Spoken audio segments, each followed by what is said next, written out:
Alright guys, so now it's time to paint the head and clothes. I pick up yellow ochre and I apply it on the whole space where we would have the head. Don't use the very wet brush. It should be semi-wet, so you don't want to have too much water on your paper.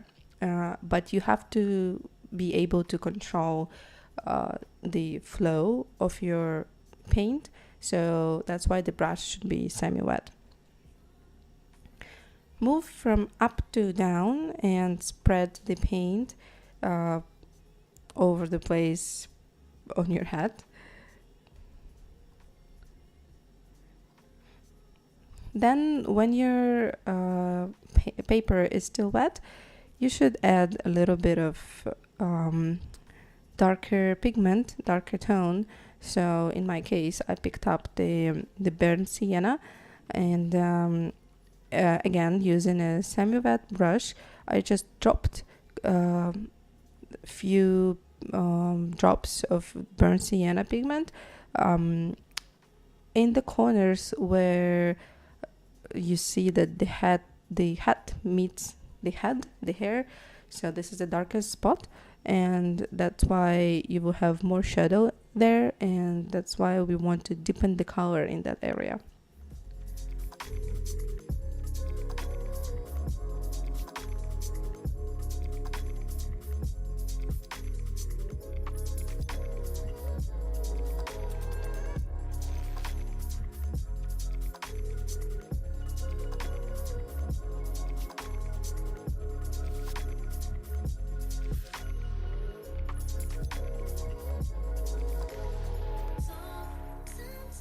So now I'm slowly moving up and creating a texture of the conical head.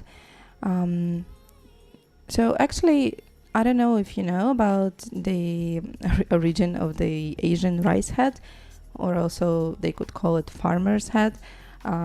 It's a quite simple conical head that's mostly originated in Southeast Asia. It's quite funny because even though people were using it for specific reasons to protect from the sun in the past while working on the fields and stuff like that, but people are still using it in a daily life. I think it's more like a national costume in Vietnam right now.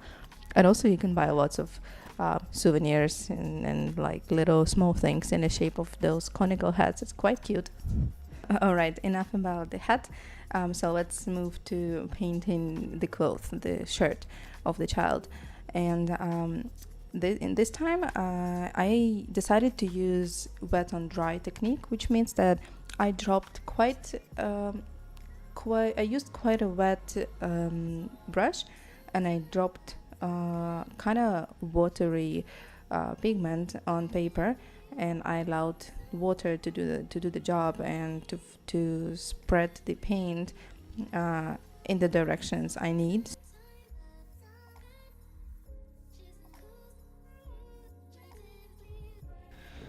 I don't have any particular direction in how I'm applying the pigment, but my main task is to make it look as natural as possible in terms of the fabric.